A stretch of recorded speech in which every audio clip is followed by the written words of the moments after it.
Hello, Internet. Welcome to another update video. I've decided we're going to keep these going. I sort of like having a place where I can just talk without feeling like I need to play a game really well in the background, that sort of thing. We are going to play Handulum again just to have something on the screen, but when it's Cataclysm, it's a little bit more. I find it really difficult to formulate my thoughts because I'm focused really hard on trying to not be terrible at the game. So we're probably going to keep these things going, and I might even make a playlist on YouTube. So if you're ever interested in just hearing a whole bunch of terrible crap all in a row, check out the playlist for my, I don't know, are they vlogs? I think vlogs usually require someone to be on screen, which, spoiler alert, you're never going to see my face. So let's play a little Handulum while we talk here. I did post a PB for Handulum today. It's Friday. I posted it on the channel. I'm not used to playing in full screen, so I'm probably not going to be very good. But yeah, I posted a PB. I'm really enjoying playing Handulum because when I started learning to speedrun games, I started with games that are not super great for speedrunning. Most of them were really long. So I wanted to play Deus Ex, of course, is one of my favorite games of all time, and they play with a glitchy save. Like, in order to compete, you actually have to download a save that has been intentionally broken, and that really bothered me. I felt like, what's the point of speedrunning a game if if you're going to start off with a non-standard save or something. They do have a glitchless category, but I just never really learned the run. And then I started learning Soldier of Fortune was the one I actually devoted a lot of time to. But every run of Soldier of Fortune is like minimally like 50 minutes, and I haven't even learned all the levels yet. So it's just too much time. I can't devote, an hour here and there to devote to learning a speed run. So just really have not followed through with that. And then I picked up Handulum, just kind of found it one day Googling around for puzzle style games, and yeah, it's only like a 3-minute speed run. I think my PB is like 220 something. I don't remember. Um, yeah, I posted that today, and I enjoy this game as well. So, although I am having a bit of difficulty focusing while I'm talking, which I should have foreseen. Anyway, let's not talk about speedrunning. Although you should check out Handulum. You should. The one I recorded today with the PB is actually non. It's music I have a license for, so I was able to post it on the main channel instead of being an unlisted video. So check that out. Why not? It's a fun little game. I have links in the description of the PB video. So yeah, you should check it out. I'm doing terribly. Anyway, let's not talk about that. Let's talk about, I don't know, family stuff and what we normally talk about. So obviously things with my brother have been an ongoing issue for months now. Things are a lot better now than they have been for the last few months. The last few months have been, not like some of the worst of my life or anything, but it's super not great, to have death threats and having someone removed from your household for like a mental illness type emergency is very upsetting. It's just been really, really not great. And then all of a sudden it was fine. He came home this time from the mental facility where they were looking after him and making sure he could talk to someone and be properly medicated, things like that. And he's been doing really well. There was an incident last week where he took our car without permission, which, spoiler alert, when you take someone's car and you don't have a license and you don't have their permission, that's called stealing a car, which has, legal consequences attached to it. So there was a big issue that night, like, why did he take the car? Is he taking off? Is he not going to come home? He doesn't have a license. He knows he can't drive, things like that. And we were really on the fence. Like, do we call the police? What do we do here?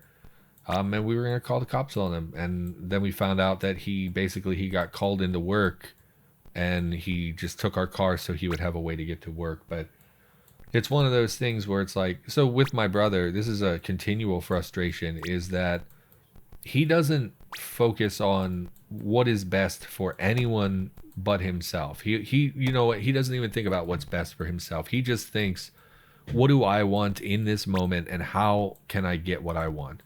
So, on the surface it's like, oh, well, he wanted to go to work. That's actually a good thing. but he does everything the wrong way. Like he wants to learn to drive again, despite the fact that he has a DUI and that sort of thing, and had his license removed. He can't drive anymore. So despite that, and despite the fact that he's, likely going to be incarcerated in the near future, he really wants to get his license back. And I feel bad for him because I know he loves driving. Most of the time when I go over to the bathroom and I can hear him in his room, he's playing like Forza and, racing games and stuff. He really loves driving. He's been going to, as well, he sometimes takes my niece to a nearby amusement park.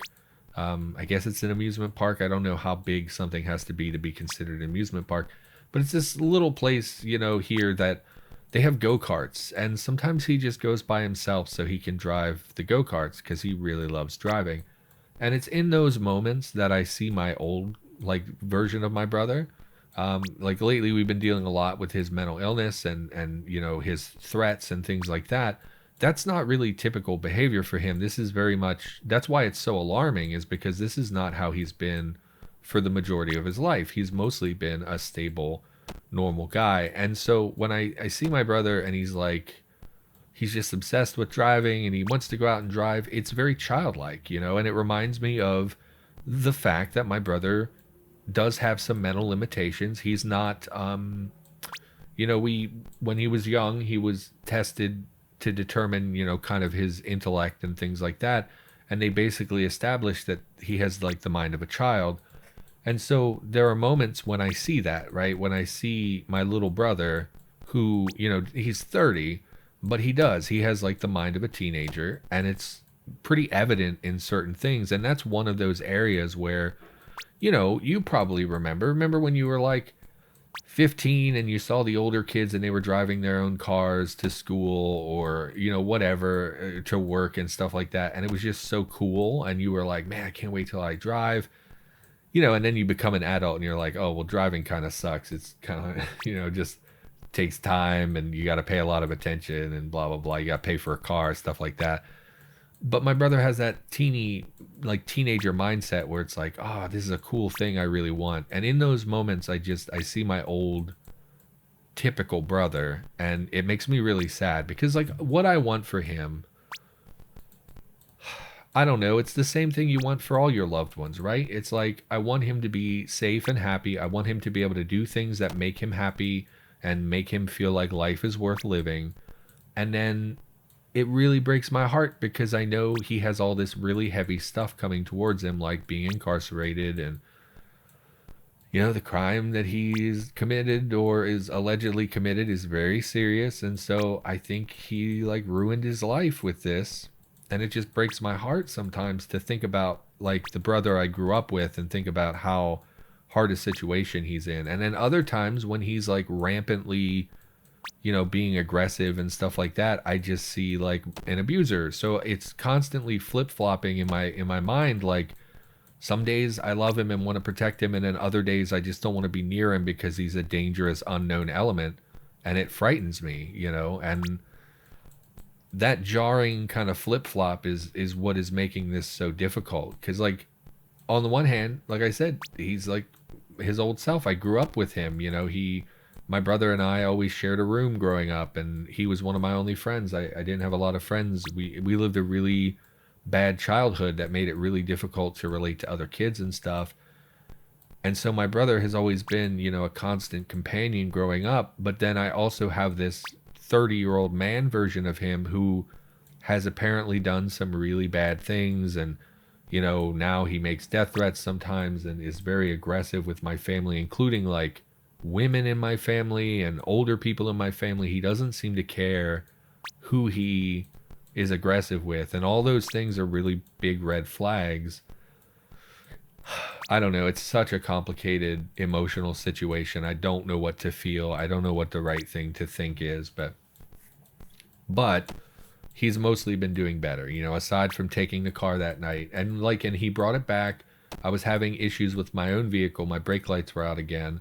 So like I needed the car that he took. I needed that to go to work that night.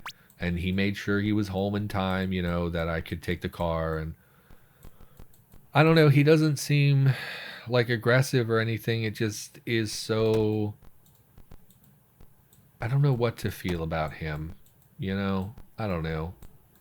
So that was a thing. That was probably the worst thing that's happened with him in a couple weeks.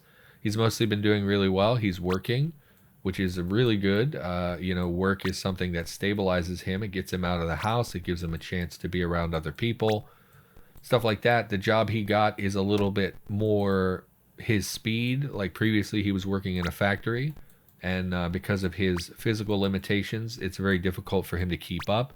And there were people harassing him for like being in the paper about his crime and things like that. So people were being really cruel to him, and again, my brother has some like mental and physical limitations. So, when I hear those things, it's very upsetting because in those moments, it's just literally like grown men making fun of someone who has some limitations, and it makes me furious.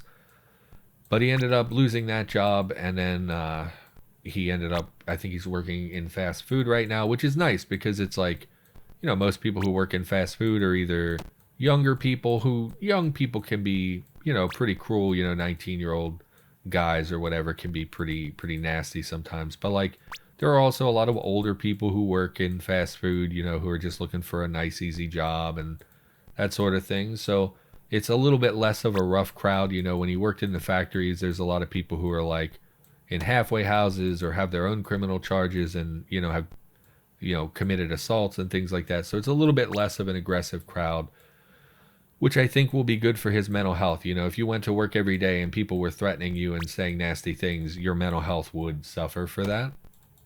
So I'm glad that he's found a job that's a little bit more relaxed, a little bit less physically demanding on someone who, has physical issues. So pretty glad about that. Plus he's working at night, which means I don't really have to interact with him. I work, basically he comes home from work and I go to work like 2-ish hours later, an hour later sometimes. And then I come home, I go to bed, I wake up and he's getting ready to go to work basically. So we're not really crossing paths a lot, which is, I think, good. And it gets him out of the house for this time of day when I like to record, which is great because he has a real track record of blasting copyrighted music, which, spoiler alert, you don't want that in the background of your YouTube video. So it's been nice, to not have to interact with him. I'm still kind of afraid of him sometimes, so it's just nice to not have to worry about it and not really, like, just to be able to put it out of my mind and go about my normal day-to-day stuff has been nice. It's certainly been helpful for my own mental state. And I've been doing pretty okay. I did find out yesterday or the day before that I'm finally getting that raise I was promised. I know we talked about that in a previous, I think in our Cataclysm series. I may have mentioned them in these update videos. My boss, like 3 months ago, told me I was getting a big raise, which was a huge raise, by the way. I think last week I made like $220. Really terrible. I don't usually give specific numbers because I'm embarrassed at how little money I make. But my paycheck last week was probably about $220, and the pay raise I'm supposed to be getting, he said at the time that I should be making about $300 a week, which is what I used to make, but over time, it's just dwindled. I have fewer stores that I deliver to. Not everyone wants product. People go out of business, COVID, all kinds of stuff, influence, deliveries and things like that. So I actually make less money now than I did, I don't know, 6 months ago or whatever. So he said, oh, you should be making around 300. So I put in for a $75 raise. I'm guessing, so basically it was held up because the office never approved it. And then I just signed the contract on Wednesday or Thursday. No, it was Thursday. And then I didn't get a chance to look at the contract because I just had to sign it. It was some new guy who's filling in. Someone at my work had COVID, so someone else is filling in. So they didn't know the details. I didn't have a chance to really look at it. So I don't know how much exactly the raise is. My boss originally told me 75 extra dollars a week, which is a huge amount of money for me when I make, $200 a week. But I'm not sure if they actually followed through with $75 a week, or if the company said like, oh, that's too much, and then they cut it. So I won't know until I get my paycheck, probably not this week, but next week I should know. Really hoping it's what he promised me. $75 a week could make an enormous difference. Like just percentage wise, that's a huge, nobody gets a raise that's like 40% of their total pay or whatever it is. So that's pretty huge. I'm really excited about that. That's really going to help me out. I had some car repairs. Like I said, my brake lights were out. My car needs a new seat. It's broken. I don't know how much a car seat costs. We're going to look at junkyards to see if we can find a cheap replacement part. But I do remember someone when I was a teenager getting a new seat installed, and it was like $1,000. And I'm really hoping that was just like, maybe they went to the main manufacturer to do it. Maybe, if it's a junkyard. My family members said, oh, it'll probably be like $25. It just seems so cheap. I can't imagine that's true. So, and then I guess my family, when they were shoveling snow or breaking up ice or something, they hit my exhaust and like knocked my muffler. Like it had to be re-welded on, and just all the time, little money that I have to spend more and more every time. So $75 is a huge difference. I did get my stimulus check as well. I haven't been able to get to the bank. So I do have the stimulus check, $600, which is also going to make a huge difference. But I have other car repairs. Oh, and I guess we should talk about my physical issues. We brought it up in the Cataclysm series a few times, but maybe you're watching this and you don't watch that series. So I had some physical symptoms of an underlying condition I have. Had it for a long time. Don't want to talk about it. Don't want to be specific about what it is. It runs in the family. Both my mother and my grandmother had this same issue.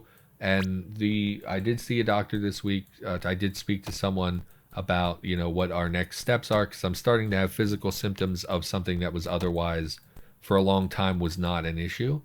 So I was very concerned when I first discovered, the physical symptoms. They weren't super impactful, but it did scare me a lot because I knew what it meant, and I knew that in the future there's really only a surgical option. There's no treatment, there's no like medications you can take. It's surgical. So I was pretty concerned. I did talk to my family, and then I spoke to people this week who actually know. Oh, what happened to my mouse sensitivity? Something's wrong with my mouse. Did I bump the... Okay. My mouse sensitivity got all jacked up. That's going to really screw me up here. Yeah. Okay. Anyway, spoke to some doctor people, and they did verify that, the only way forward is a procedure. And it looks like I'm going to need a more severe procedure. Like, my mother had a really minor procedure that completely cleared it up for her.